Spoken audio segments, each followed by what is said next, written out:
नमस्कार, मैं हूं आपके साथ हर्षिता और आप देख रहे हैं आलोक न्यूज।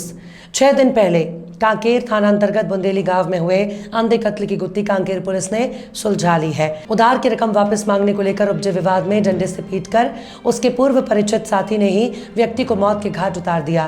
कांकेर पुलिस अधीक्षक शलभ सिन्हा ने बताया कि 12 मई को ग्राम बुंदेली में ग्रामीण कन्हैया लाल महावीर की हत्या के आरोपी की गिरफ्तार की है। मृतक कन्हैया लाल महावीर खेत में लाड़ी बनाकर रहता था, खेत की रखवाली करता था। घटना के दिन रात में मृतक का बड़ा भाई खेत में कन्हैया महावीर के पास गया तो देखा कि कन्हैया लाल लाड़ी के पास लहूलुहान अवस्था में मृत पड़ा हुआ है। कांकेर पुलिस ने पूरे मामले में मामला दर्ज कर अज्ञात आरोपी की खोजबीन शुरू कर दी थी। मृतक कन्हैया लाल महावीर गांव के युवक अनिल साहू पिता महेश साहू निवासी बुंदेली के साथ घूमता फिरता था। मृतक के फोन की सीडी जार में भी मृतक और अनिल साहू के आपस में लगातार बातचीत होने के संबंध में जानकारी मिली। अनिल साहू को हिरासत में लेकर पूछताछ की गई। कड़ाई से पूछताछ में हत्या की बात अनिल साहू ने कबूल की। 12 मई को रात 8 बजे आरोपी अनिल साहू शराब के नशे में मृतक के घर ही में पहुंचा और फिर से उधार की रकम को लेकर बहस होने लगी। आरोपी ने मृतक को बार बार पैसा वापस मांगने आ जाता है बोलकर गाली देते हुए पत्थर फेंक कर मारा।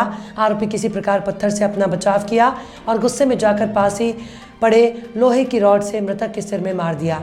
मृतक जमीन पर गिर गया और जोर जोर से चिल्लाने लगा।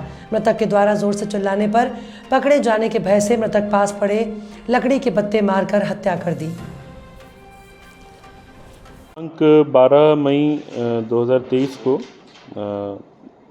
ग्राम बुंदेली जो कि कांकेर कोतवाली थाना अंतर्गत पड़ता है, वहाँ से एक रिपोर्ट आई कि रात में कन्हैया लाल महावीर जो है वो अपने खेत के पास जो लाड़ी है जहाँ पे वो रहता था, वहाँ पे उसकी बॉडी पड़ी हुई मिली है।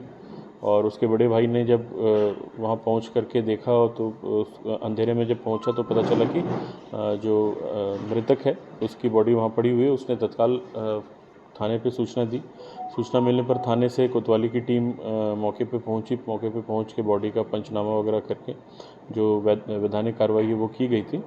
इसके पश्चात क्योंकि प्रथम दृष्टया ही देखकर समझ आ रहा था कि हत्या की गई है कन्हैया लाल की, और लगातार फिर आरोपी की पतासाजी करने के लिए गाँव में पूछताछ उनके रिश्तेदारों से और जान पहचान वालों से पूछताछ करने की प्रक्रिया चालू हुई। इसमें कुछ लोगों का नाम आया जो कि संदेह के घेरे में थे, और इसी के साथ साथ टेक्निकल इनपुट भी हम लोगों ने निकाला, जिसमें मोबाइल डिटेल्स वगैरह हम लोगों ने निकाले।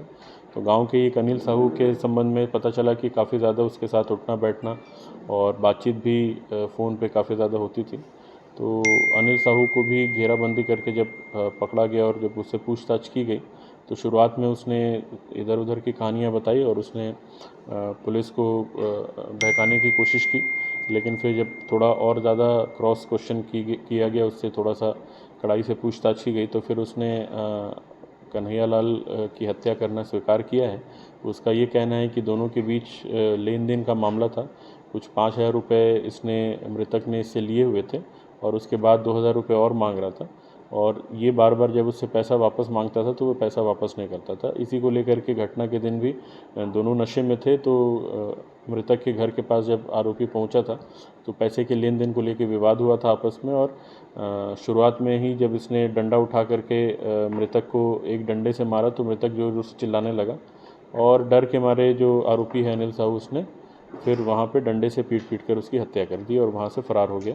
रात में फिर वो अपने घर गया है, वहाँ से जो भी कपड़े थे जिसमें खून के दाग वगैरह थे वो सबको उसने नष्ट करने का प्रयास किया। तो इस तरीके से इसके विरुद्ध 302, 201 धारा के तहत अपराध दर्ज करके आज गिरफ्तार किया गया है और अब रिमांड पे पेश किया जाएगा।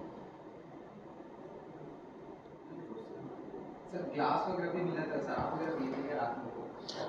दोनों जो आरोपी का कहना है कि दोनों नशे में थे, लेकिन एक साथ वहाँ बैठकर शराब पीने की बात नहीं समझ में आई है। हो सकता है कि ये मृतक जो है पहले उसने वहाँ बैठ कर के शराब पी हो, ये अलग, ये बाद में मतलब उसके पास जब पहुँचा था तो ये भी नशे में था और वो भी नशे में था।